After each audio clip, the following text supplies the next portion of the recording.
Hello friends, welcome to my channel Farooq medicine. तो आज हम बात करने वाले हैं गैलास्मेट 50 mg 5 mg टैबलेट के बारे में। इस टैबलेट में दो कॉम्बिनेशन साइड पाए जाते हैं, विल्डाग्लूटिन 50 mg, मेटफॉर्मिन 500 mg, और इसकी जो एमआरपी है 361 रुपीज़, और एक स्ट्रिप के अंदर 15 टैबलेट आती हैं, और इसे जो मैन्युफैक्चरिंग करती है नोवार्टिस कंपनी, और ये बाजार में किसी भी आम मेडिकल शॉप में आसानी से मिल जाती है। विल्डाग्लूटिन एंड मेटफॉर्मिन का एक कॉम्बिनेशन है जो एंटी डायबिटिक एजेंट्स नामक दवाओं से संबंधित है।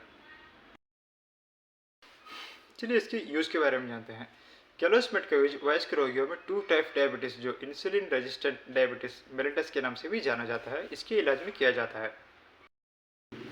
तो ऐसे पेशेंट्स हैं जिनकी डायबिटीज़ को अकेला आहार, व्यायाम और डायबिटीज़ के इलाज के लिए उपयोग की जाने वाली अन्य दवाएं जैसे कि इंसुलिन, ग्लिपेराइड ऐसे नियंत्रित नहीं किया जा सकता। टाइप 2 डायबिटीज़ एक क्रोनिक मेडिकल कंडीशन है जिसमें शरीर पर्याप्त इंसुलिन नहीं बनाता है या फिर उत्पादित इंसुलिन अच्छी तरह से काम नहीं करता है।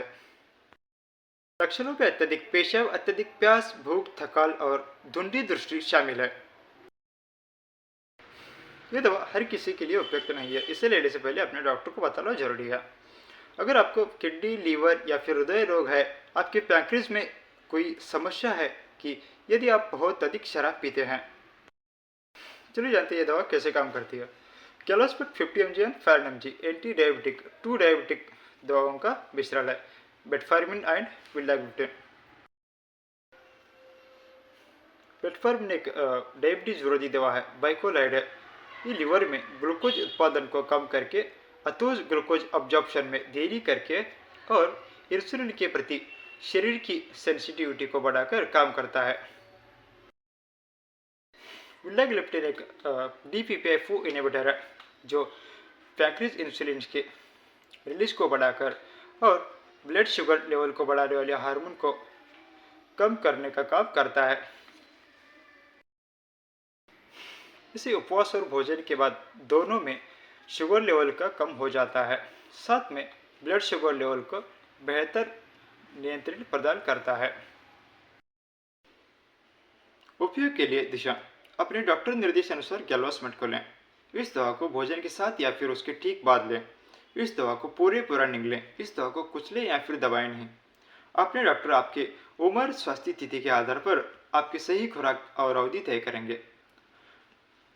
अपने डॉक्टर को बताए बिना गैलास्मेट को लेना बंद ना करें। इसके कुछ कॉमन साइड इफेक्ट्स: जी मचलाना, उल्टी, दस्त, पेट दर्द, भूख में कमी, चक्कर आना, सर दर्द, मेटालिक टेस्ट का आना, यह नियंत्रित कांपना या सामान्य जोड़ों में दर्द, थकान, कब्ज, सूजे हुए हाथ, थकने या फिर पैर जैसे कि इडिमा कहते हैं, ये गैलास्मेट के कॉमन साइड इफेक्ट्स हैं। यदि आपको लैक्टिक एसिडोसिस के लक्षण जैसे उल्टी, पेट दर्द, दिल की धड़कन कम होना, सांस लेने में कठिनाई होना, मांसपेशियों में अथन, गंभीर थकान के साथ सामान्य कमजोरी या फिर शरीर का तापमान कम होना, ऐसे सिम्टम्स या फिर सूजन वाले पैंक्रियाज लक्षण जैसे कि मतली या फिर उल्टी के साथ या फिर उसके बिना पेट में गंभीर लगातार दर्द होना, हेपेटाइटिस लिवर डिसीज के लक्षण जैसे कि त्वचा या फिर आंखों का पीला पड़ना, मतली, भूख ना लगना या फिर गहरे रंग का पेशाब होना या फिर गंभीर एलर्जिक रिएक्शन जैसे कि एंजियोडेमा कहा जाता है, जैसे कि चेहरे, होठ, मुंह या फिर जीभ, गले की सूजन जैसे कि सांस लेने या फिर निगलने में कठिनाई हो सकती है। ऐसी स्थिति जो डिहाइड्रेशन से जुड़ी हो, जैसे गंभीर उल्टी, दस्त, बुखार, गर्मी के संपर्क में आना या फिर यदि आप सामान्य से कम लिक्विड पदार्थ पीते हैं, इनमें से कोई भी दुर्लभ साइड इफेक्ट अनुभव हो तो गैलास्मेट लेना बंद कर दें। तुरंत अपने डॉक्टर को संपर्क करें। चलिए इसकी चेतावनी और सावधानी के बारे में जानते हैं। गैलास्मेट को आमतौर पर गर्भवती महिलाओं और स्तनपान करने वाली महिलाओं को उपयोग की एडवाइस नहीं की जा सकता है जब तक ये स्पष्ट रूप से आवश्यक नहीं माना जाता। यदि आपको गैलास्मेट लेने के बाद चक्कर आती है तो गाड़ी ना चलाएं, ना ही मशीन चलाएं। गैलास्मेट के साथ उपचार के दौरान शराब की सेवन की सिफारिश नहीं की जा सकती है क्योंकि इसके लैक्टिक एसिडोसिस के खतरे बढ़ सकते हैं।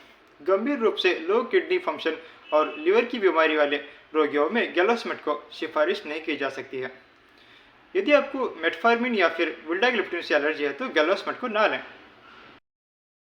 गैलोस्मेट की सिफारिश उन लोगों के लिए की जाती है जिन्हें हाल ही में दिल का दौरा पड़ा हो या फिर हार्ट फेलियर हुई हो या हार्ट की कोई प्रॉब्लम जैसे कि ब्लड सर्कुलेशन में गंभीर समस्या हो या फिर सांस लेने में कठिनाई हो। गैलोस्मेट आपके लिए रिकमेंडेड नहीं है यदि आपको टाइप 1 डायबिटीज मेलिटस है। ये नियंत्रित डायबिटीज होता है जिसमें गंभीर रूप से लो ब्लड शुगर लेवल, मतली, उल्टी, दस्त, तेजी से वजन कम होना, कीटो एसिडोसिस या लैक्टिको एसिडोसिस के साथ होता है। गैलोस्मेट आपके लिए रिकमेंडेड नहीं है यदि गंभीर इन्फेक्शन है या फिर गंभीर रूप से रिहाइड्रेशन है।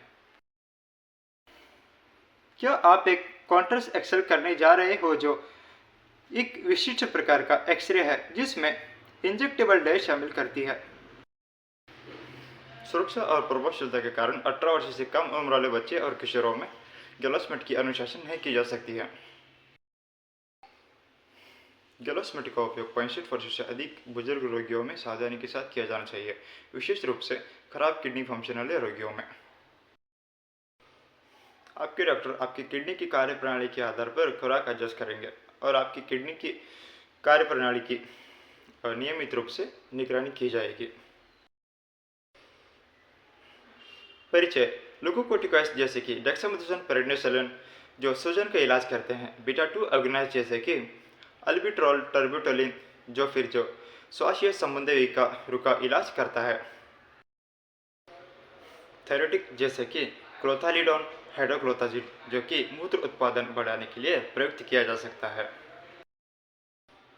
आइबुप्रोफेन और सेलेकॉक्सिब दर्द और सूजन का इलाज करता है। ये सारी दवाएं गैलोस्मेट के साथ इंटरेक्ट करती हैं। इसे इस्तेमाल करने से पहले अपने डॉक्टर को जरूर बात करें।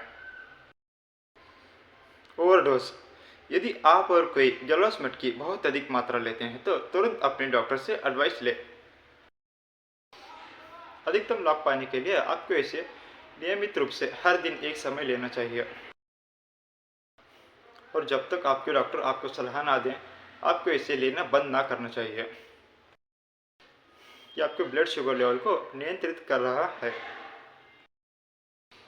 आपकी जीवन शैली डायबिटीज को नियंत्रित करने में एक बड़ी भूमिका निभाती है। इस दवा को लेते समय आपके डॉक्टर द्वारा सुझाए हुए आहार और व्यायाम कार्यक्रम पर बने रहे, ये बहुत ही महत्वपूर्ण है और भविष्य में सीरियस कॉम्प्लिकेशन को रोकने में मदद करता है। गैलोस्मेट के अधिक मात्रा के लक्षणों में low blood sugar level, lactic acidosis, मांसपेशियों में दर्द और हल्की क्षणिक जलन और गुदगुदी अनुभवी बुखार और सूजन शामिल हो सकती है। तो उम्मीद करता हूँ आपको मेरा ये वीडियो अच्छा लगा होगा। तो इस वीडियो को सिर्फ और सिर्फ एजुकेशन के पर्पज़ के लिए बनाया गया है। इस दवा को इस्तेमाल करने से पहले आपकी डॉक्टर की सलाह जरूर लें। धन्यवाद।